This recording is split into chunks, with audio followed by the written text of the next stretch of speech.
नमस्कार, आपका बहुत बहुत स्वागत है। वक्त हो गया विग डिबेट का और आज का मुद्दा है कसौटी पर सिस्टम। जी हां, इस पर हम बातचीत करेंगे। बातचीत करने के लिए हमारे पास खास पैनल भी जुड़ेंगे, लेकिन उससे पहले हम जानते हैं कि आखिर ये चल क्या रहा है। जब से मध्य प्रदेश में मुख्यमंत्री मोहन यादव बने तब से वो नए नए प्रयोग कर रहे हैं। ताजा मामला ग्वालियर और जबलपुर में कमिश्नर सिस्टम लागू करने का है, जिसके बाद से उम्मीद की जा रही है कि मध्य प्रदेश में कानून व्यवस्था सुधरेगी। कैसे कमिश्नर सिस्टम प्रणाली काम करती है और कांग्रेस के क्या है सिस्टम पर सवाल, रिपोर्ट से देखिए। मध्य प्रदेश में कानून व्यवस्था दुरुस्त करने पुलिस विभाग में नित नए प्रयोग किए जा रहे हैं। राज्य सरकार ने इंदौर, भोपाल के बाद अब ग्वालियर, जबलपुर में भी पुलिस कमिश्नर प्रणाली लागू करने का निर्णय लिया है। बढ़ती आबादी और अपराधों के चलते ग्वालियर, जबलपुर में इसकी मांग की जा रही थी। क्या है पुलिस कमिश्नर व्यवस्था? कमिश्नर प्रणाली पुलिस को अधिक पावरफुल होती है। प्रतिबंधात्मक कार्रवाई का निर्णय कमिश्नर अपने स्तर पर ले सकते हैं। इस व्यवस्था से पुलिस अफसरों को सिस्टम में सुधार और कार्रवाई में तेजी लाने में आसानी होती है। इससे पुलिस कमिश्नर मजिस्ट्रेट की भूमिका में आ जाते हैं। पुलिस कमिश्नर प्रणाली मध्य प्रदेश से पहले यूपी, महाराष्ट्र और दिल्ली सहित कई प्रदेशों में लागू थी। पिछली शिवराज सरकार ने मध्य प्रदेश के इंदौर और भोपाल में ये व्यवस्था एक साथ लागू की थी। सकारात्मक असर के बाद मुख्यमंत्री डॉक्टर मोहन यादव ने ग्वालियर और जबलपुर में भी पुलिस कमिश्नर प्रणाली लागू करने का फैसला किया है। पुलिस कमिश्नर के पद पर आईजी रेंज के आईपीएस अधिकारी पदस्थ किए जाते हैं। मध्य प्रदेश की कमान संभालने के बाद से ही सीएम मोहन यादव कानून व्यवस्था को लेकर सख्त नजर आ रही हैं। हाल ही में पीएचयू में पुलिस अधिकारियों से मीटिंग के दौरान उन्होंने अपराध और अपराधियों पर नकेल कसने के निर्देश अधिकारियों को दिए थे। अब 2 अन्य शहरों में पुलिस कमिश्नर प्रणाली लागू करने का ऐलान किया है। सीएम मोहन यादव अपने बुलडोजर एक्शन को लेकर भी सुर्खियों में हैं। बड़े शहरों में अक्सर आपराधिक गतिविधियों की दर भी ज्यादा होती है। ज्यादातर आपातकालीन परिस्थितियों में लोग इसलिए उग्र हो जाते हैं क्योंकि पुलिस के पास तत्काल निर्णय लेने के अधिकार नहीं होते। कमिश्नर प्रणाली में पुलिस प्रतिबंधात्मक कार्रवाई के लिए खुद ही मजिस्ट्रेट की भूमिका निभाती है। प्रतिबंधात्मक कार्रवाई का अधिकार पुलिस को मिलेगा तो आपराधिक प्रवृत्ति के लोगों पर जल्दी कार्रवाई हो सकेगी। इस सिस्टम से पुलिस के वरिष्ठ अधिकारी के पास सीआरपीसी के तहत कई अधिकार आ जाते हैं। पुलिस अधिकारी कोई भी फैसला लेने के लिए स्वतंत्र होते हैं। खैर, सीएम मोहन यादव के इस निर्णय के बाद उम्मीद की जा रही है कि मध्य प्रदेश में जिस तरह से अपराध बढ़ रहे हैं, सरकार की इस पहल से क्राइम में कमी आएगी। ऐसे में देखने वाली बात ये होगी कि सरकार की ये कोशिश कितनी कारगर साबित होती है। सलमान खान, स्वराज एक्सप्रेस, भोपाल। चलिए इसी विषय पर बात करेंगे बिग डिबेट में, और बात करने के लिए हमारे पास खास पैनल भी हमारे साथ मौजूद है। योगी राज जी जुड़े हुए हैं। योगी राज वरिष्ठ पत्रकार हैं। सर, आपका बहुत बहुत स्वागत है। सचिन वर्मा जी जुड़े हुए हैं, बीजेपी के प्रवक्ता हैं। सचिन जी, आपका भी बहुत बहुत स्वागत हमारे कार्यक्रम में। सबसे पहले सचिन जी, आप ही के पास आएंगे। कमिश्नर प्रणाली आपकी सरकार 2 शहरों में, बड़े शहरों में लागू कर रही है। क्या कुछ आपको लगता है कि इस प्रणाली को लागू करने से अपराध में कमी आएगी या सार्थक साबित होगी? देखिए, सामान्यतः जो है किसी भी जिले में जो एक जवाबदारी जो होती है जिला स्तर पर, वो एक कलेक्टर की होती है। जिला कलेक्टर जो होता है वो पूरे जिले के लिए लॉ एंड ऑर्डर मेंटेन करने के लिए जवाबदार होता है। कमिश्नरेट प्रणाली में ऐसा होता है कि ये जो पावर्स होते हैं उसका विकेंद्रीकरण हो जाता है, और पुलिस जो होती है वो पुलिस जो है लॉ एंड ऑर्डर की पूरी जवाबदारी जो है पुलिस निभाती है। बाकी अब इस प्रणाली का उपयोग जो है मध्य प्रदेश में भोपाल में और इंदौर शहर में हो रहा है, और जिसके बड़े जो है सकारात्मक परिणाम मिले हैं। और अभी तक जो है कमिश्नरेट प्रणाली का कोई नेगेटिव एस्पेक्ट देखने में नहीं आया है कि जहां पुलिस की हाई हेडेडनेस हो, पुलिस ने कहीं भी अपने क्षेत्राधिकार से बाहर जाके काम किया। तो इसी तरह हमारे माननीय मुख्यमंत्री जी ने जबलपुर और ग्वालियर में भी इस सिस्टम को लागू करने के संबंध में आदेश पारित किया है, और अब जल्दी ही जो है कमिश्नरेट प्रणाली जो है मध्य प्रदेश के 4 शहरों में लागू हो जाएगी। जी। लेकिन सचिन वर्मा जी, क्या सार्थक होगी और किस लिए? भाई क्या वजह है कि सरकार नई आई हुई है, अभी विभागों का बंटवारा नहीं हुआ और कमिश्नर प्रणाली सीधे लागू कर दी गई इन दोनों शहरों पे?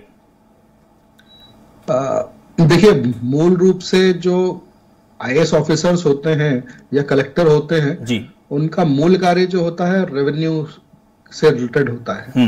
तो अब वो मूल कार्य छोड़कर और जिस तरह का आज डे टू डे लाइफ में लॉ एंड ऑर्डर की जो सिचुएशन को हैंडल करने के लिए जितना कलेक्टर को इन्वॉल्व होना पड़ता है, तो वो जो अपना राजस्व से संबंधित जो कार्य होता है उसकी कहीं ना कहीं अनदेखी हो जाती है। अगर आपने सामान्यतः देखा होगा कि राजस्व न्यायालय जो जहां पर कलेक्टर को या एडिशनल कलेक्टर को पावर्स होते हैं, तो उसमें महीनों की डेट्स लगती हैं और जो एक कार्य प्रणाली जो होती है वो उससे कहीं भी लोगों को जो आम जीवन में जिस तरह की सुविधाएं मिलना चाहिए उसमें कहीं ना कहीं किसी तरह का विलंब होता है। चलिए ठीक है, योगी राज जी से समझ लेते हैं, हालांकि हमारे दर्शक भी इस चीज से अवगत हो जाएंगे क्योंकि बहुत से लोगों को पता नहीं होता। योगी राज जी, क्या लगता है हमारे प्रदेश में जहां बुलडोजर चल रहे होते हैं, कुछ घटना हो जाती है और तुरंत बाद बुलडोजर चल रहे होते हैं, यानी कि सारे नियम कानून को ताक पे रख दिया जाता है, ऐसी जगहों पे और वैसे कुछ जिले जिसमें से 2 चिन्हित किए गए हैं, जबलपुर ग्वालियर, क्या ऐसी जगहों में कमिश्नर प्रणाली लागू होने से क्या लगता है कि जिस तरीके से भारतीय जनता पार्टी की मंशा है, सरकार की मंशा है कि अब जो अराजक तत्व हैं वो कम सुधर जाएंगे, अपराध में कमी आएगी? क्या लगता है कि इसमें कुछ कमी आएगी या सार्थक साबित होगा आपके नजरिए से? मेरी आवाज मिल रही है आपको? जी बिल्कुल बिल्कुल, आपकी आवाज पहुंच रही है। अच्छा, अब असल में देखिए ऐसा है पूरा मसला, ये अधिकारों की लड़ाई का मामला है पूरा जी पूरा जी, और ये आईएएस और आईपीएस के वर्चस्व और अपनी प्रतिष्ठा की लड़ाई और उनके अधिकारों की लड़ाई है। आप ये देखिए, इंदौर और भोपाल में पुलिस कमिश्नर प्रणाली लागू है 2 साल हो गया करीब करीब, लेकिन इन 2 सालों में जो एक मूल इसका भाव है कि अपराधों में कमी आनी चाहिए, लोगों में सुरक्षा की एक मैसेज जाना चाहिए, लोग को लगना चाहिए कि अब हम सुरक्षित हैं, पर ऐसा तो कुछ नजर आ नहीं रहा है इस पुलिस कमिश्नर प्रणाली लागू होने के बाद। इसमें केवल अंतर ये पड़ जाता है कि जो टेक्निकल इश्यूज जो होते हैं, जैसे बाउंड ओवर की कार्रवाई है, लाठी चार्ज की कार्रवाई है, 144 की कार्रवाई है, ये सारे अधिकार पुलिस के पास आ जाते हैं। लेकिन ये सारे अधिकार लोगों को जनता को इससे कोई मतलब नहीं कि ये अधिकार एसपी के पास रहे या कलेक्टर साहब के पास रहे। पब्लिक को इस बात से मतलब है कि अपराधों में कमी आनी चाहिए। लगातार राजधानी में दिन दहाड़े चोरी, हत्याएं, डकैती हो रही है, उसमें कमी आनी चाहिए। लोग, महिलाएं अपने आप को असुरक्षित महसूस कर रही हैं, उसमें कमी आनी चाहिए। लोग मॉर्निंग वॉक पे निकलती हैं, महिलाएं पुरुष, मालूम पड़ा कोई फोन छुड़ा ले गया, रात को कोई अपने मोबाइल से बात करता है, कहीं कार से उतर के साइड में जाके तो उसका फोन छुड़ा लिया जाता है। तो ये जो घटनाएं हैं इन पर अंकुश लगना चाहिए, इससे कोई फर्क नहीं पड़ता। लेकिन योगी राज जी, इन घटनाओं पे तो हमें नहीं समझ में आ रहा कहीं अंकुश लगा, क्योंकि हम भी रोजाना कई खबरें ऐसे सुनाते हैं, बताते हैं दर्शकों को, ऐसी घटनाएं आती रहती है। तो क्या सचिन वर्मा जी, जिस तरीके से बात योगी जी कह रहे हैं कि केवल और केवल वर्चस्व की लड़ाई है, आईएएस लेवल के पास जो पावर हुआ करती थी वो आईपीएस लेवल के पास पहुंच जाएगी, क्या इससे फायदा होगा? क्या आपको लगता है, आपकी जैसे मंशा है कि कमिश्नर प्रणाली अगर लागू होगी कुछ जिलों में तो अपराध में कमी आएगी? क्या लगता है अपराध में कमी आ रही है? क्योंकि 2 राज्यों की कंडीशन तो वही 10 की 10 है। हाँ, आपके पास जो आंकड़े हैं उसमें जरूर ये आ रहा है कि सार्थक साबित हुई है। जी, मैं आंकड़ों की ही बात कर रहा हूं और मैं मूल जो प्रश्न है उसको डिफ्लेक्ट नहीं करना चाहता हूं। आप स्केची रूप से ये बोल सकते हैं कि ये पावर की लड़ाई है और इस तरह की जो बातें होती हैं, मगर ये पावर की लड़ाई से ही अगर उसको जोड़ा जाता तो 2 शहरों में ये प्रणाली भी लागू हो ही नहीं पाती। आप तो जानते हैं कि इसके संबंध में चर्चाएं जो है पिछले कई सालों से चल रही थी और अल्टीमेटली जो है इंदौर में और भोपाल में ये प्रणाली लागू की गई।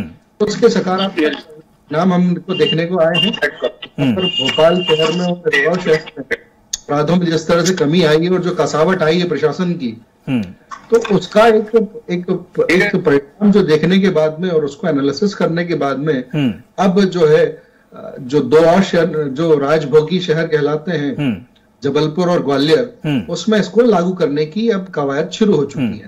नहीं, और सचिन वर्मा जी हम ये समझना चाहते हैं, सचिन वर्मा जी ठीक है कि जो कमिश्नर की पावर होती है वो पुलिस के पास पहुंच जाएगी, तुरंत एक्शन ले लेगा, चाहे लाठी चार्ज हो या किसी भी ऐसी घटनाओं पर तुरंत एक्शन के लिए प्रणाली सही मान सकते हैं। लेकिन सर हम ये जानना चाहते हैं, क्योंकि आप राजनीतिक रूप से भी इस सवाल के जवाब हम आपसे चाहेंगे कि जहां पर अपराध होता है और क्या अपराधी वाकई में वही है या नहीं है, उससे पहले कार्रवाई कर दी जाती है। हमने बुलडोजर की कार्रवाई आपके सरकार के द्वारा बहुत बार देखी है, आपके पड़ोसी राज्य उत्तर प्रदेश में भी इस तरीके की कार्रवाई होती है। मध्य प्रदेश की बात करेंगे, एक सीधी कांड हुआ था, वहां भी कार्रवाई हुई। क्या वाकई में पुलिस का इस तरीके से कार्रवाई करना, हम तो इसको ये समझेंगे कानून से पहले फिर पुलिस है? देखिए अभिषेक जी, जहां पर भी इस तरह से बुलडोजर ने कार्रवाई की है तो वो कार्रवाई तब हुई है जब अवैध अतिक्रमण पाया गया।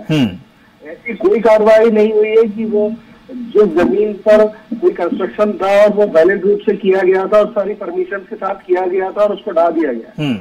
जब ऐसे तत्व जब प्रकाश में आते हैं, जब ऐसे तत्वों को नोटिस किया जाता है तो उनके बैकग्राउंड के बारे में एक 360 डिग्री का पूरा एक उनका आकलन किया जाता है कि उनके जो अपराध हैं वो किस स्तर के हैं और उन्होंने इस तरह से कहीं अपने बाहुबली होने का दुरुपयोग करके और सरकारी जमीनों पे कोई कब्जा तो नहीं कर रखा है।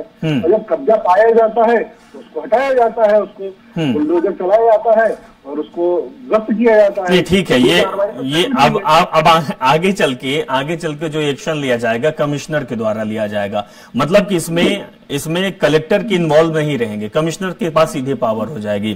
तो योगी जी, जैसा कि हम बुलडोजर की बात भी कर रहे थे, क्योंकि इसी से रिलेटेड है, वो इसी से संबंध कहीं ना कहीं ताल्लुकात रखता है। हम ये देखते हैं कि अपराध करने वाले की द्वारा बनाई गई संपत्तियां नहीं होती है, उनके माँ बाप, भाई बहन और जो उनके पीछे खड़े लोग होते हैं उनकी बनाई होती है। और कोई भी माँ बाप नहीं चाहेगा या परिवार का सदस्य चाहेगा कि बेटा अपराध करे। अपराध तय नहीं हुआ, अपराध साबित नहीं हुआ, कानून में केस कोर्ट तक पहुंचा नहीं, उसका फैसला हुआ नहीं, सुनवाई हुई नहीं, आधी रात में बुलडोजर चल जाता है। और पुलिस, जब ये प्रणाली आपकी लागू हो जाएगी तब तो कमिश्नर साहब का सीधे आदेश होगा और जल्दी कार्रवाई हो जाएगी। तो क्या ये सही है? हम ये समझ रहे हैं, समझना चाहते हैं आपसे सचिन वर्मा जी। अभिषेक जी, ऐसा है कि अगर कमिश्नरेट प्रणाली चालू भी हो जाएगी तो रेवेन्यू जो बाउंड्रीज है किसी भी प्रीमाइसेस की, उसकी जानकारी एक रेवेन्यू ऑफिसर ही देगा। ठीक है, कि ये जो कब्जा है या ये मकान जो बना हुआ है वो वैध रूप से बना है या नहीं बना है, वैध परमिशन अनुमतियों के आधार पर बना है या नहीं बना है, तो उसकी इंफॉर्मेशन तो एक रेवेन्यू ऑफिसर ही देगा। तो ये तो डिस्ट्रिक्ट एडमिनिस्ट्रेशन का एक मिला जुला काम है। तो आप उसको इस तरह से कि कमिश्नरेट प्रणाली होगी तो पुलिस ही सारे एक्शन ले लेगी या रेवेन्यू ऑफिसर काम भी पुलिस कर लेगी, ऐसी भ्रांति ना।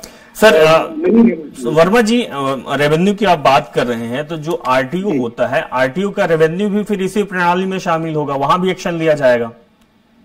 आरटीओ से रिलेटेड जो मामले होंगे जी, उसमें भी एक्शन लिया जाएगा, उसमें भी कुछ होगा? देखिए, उसमें आरटीओ में जहां पर यातायात पुलिस का एक रोल होता है, वो एक अपना एक रोल अलग होता है यातायात पुलिस का, वो चालानी कार्रवाई करते हैं।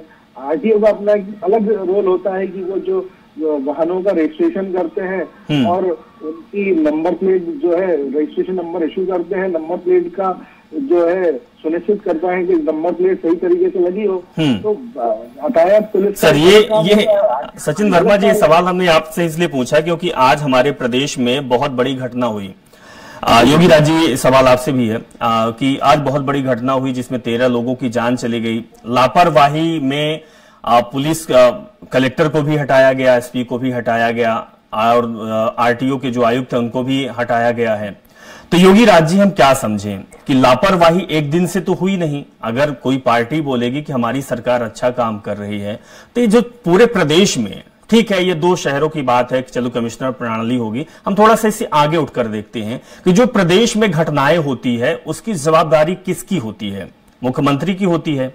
और मुख्यमंत्री लगातार 18 साल से शिवराज जी थे, शिवराज सिंह चौहान थे, बीजेपी की सरकार थी।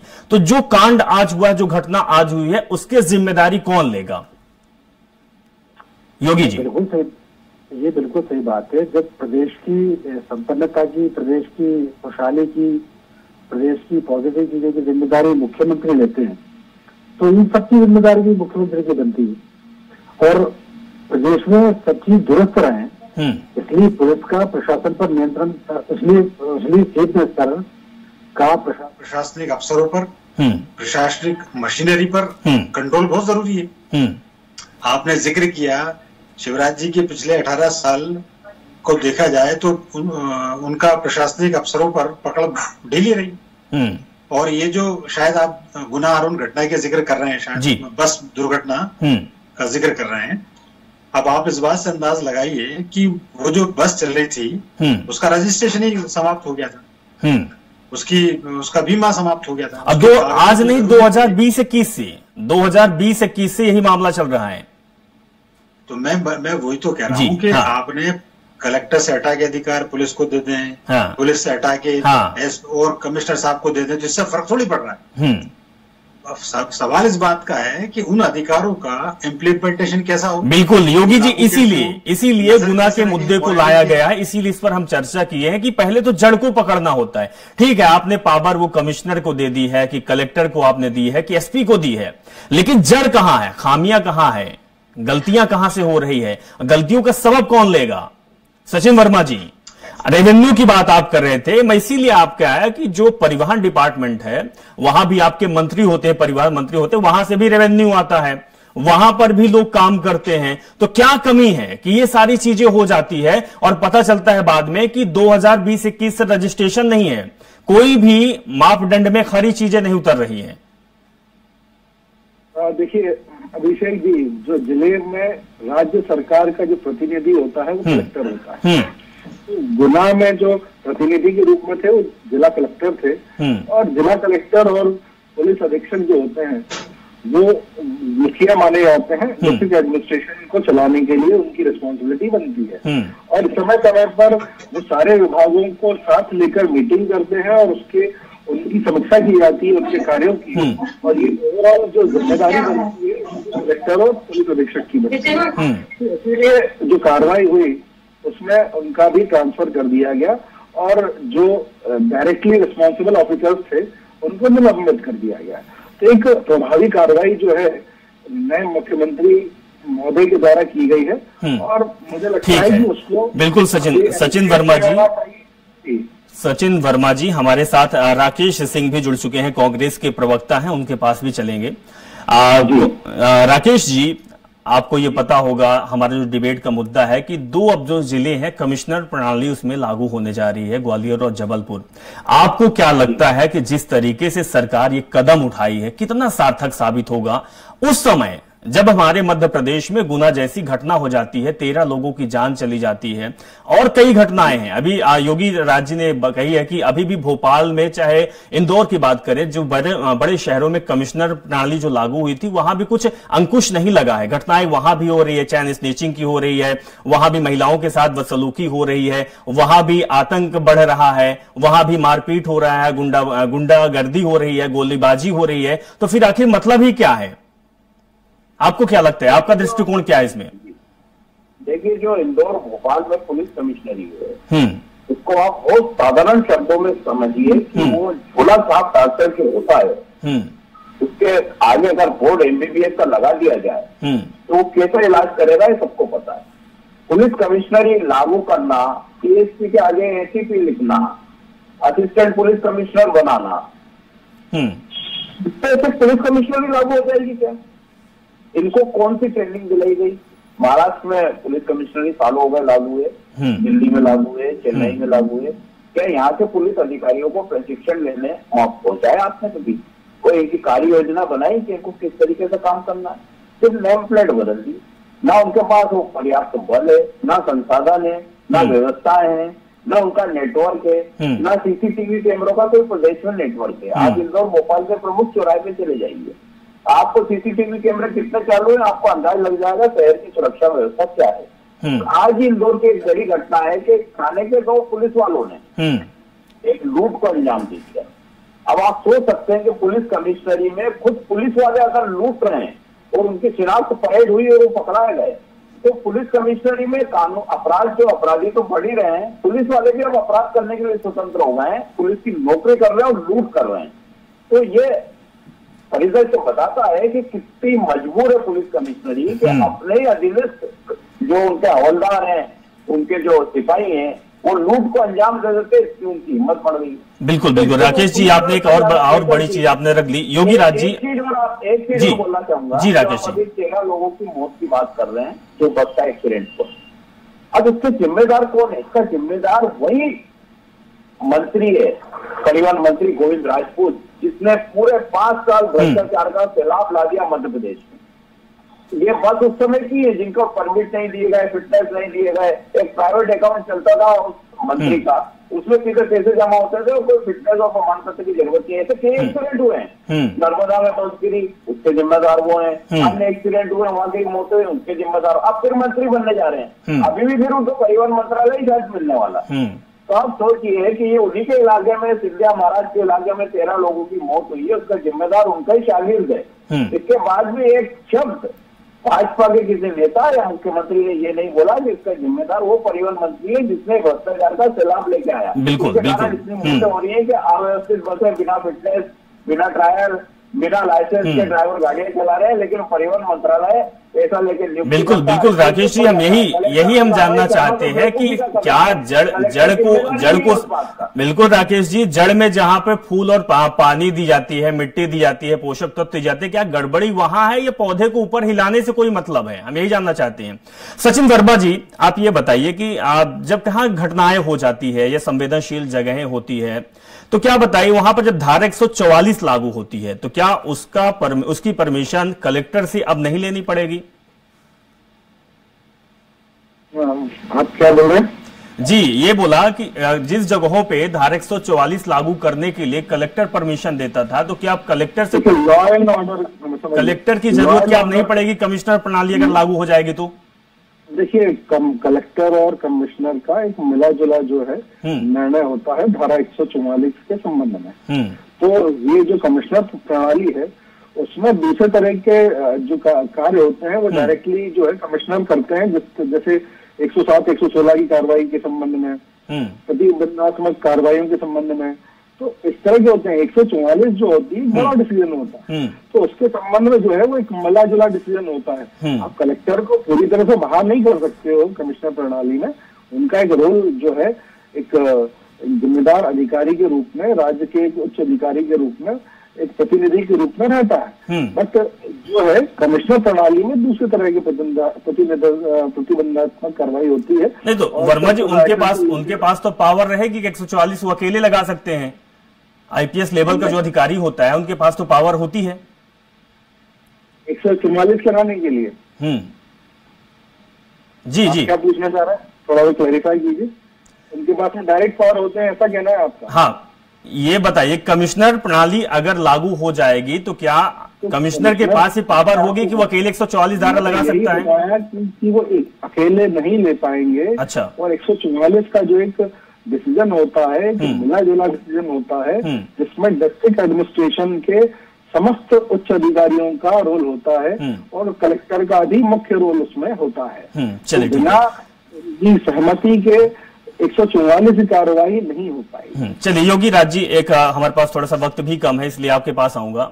योगी जी, हम यही जानना चाहते हैं कि क्या जिस पेड़ की बात किए थे कि जड़ में जो पोषक तत्व जा रहा है, जो चीजें हो रही है, हम उस पर नजर नहीं देख रहे हैं, हम ऊपर की चीजें देख रहे हैं। हम ऊपर दुखी भी होते हैं और सुख का अनुभूति भी करते हैं।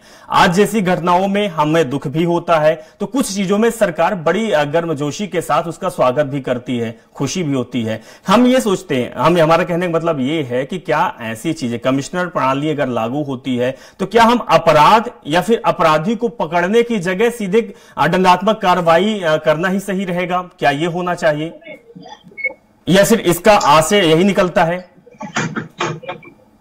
नहीं, देखिए, मैंने पहले ही कहा कि ये अधिकारों की लड़ाई का मसला है। जनता सुकून चाह रही, जनता सुरक्षा चाहती है, उस पर कोई बात नहीं करता। भोपाल के पहले जब पुलिस कमिश्नर प्रणाली लागू हुई तो भोपाल में सबसे पहले एसीपी बनाए गए, कमिश्नर बनाए गए मकरंद देउस्कर। और भोपाल में, राजधानी में, इन सब अपराधों के अलावा एक और अपराध है, वो पूरे प्रदेश का अपराध है, वो है नशे का कारोबार, पुड़ियों का कारोबार, जिसकी गिरफ्त में सबसे ज्यादा युवा है। और वो कारोबार इंटरनेशनल लेवल से संचालित होता है।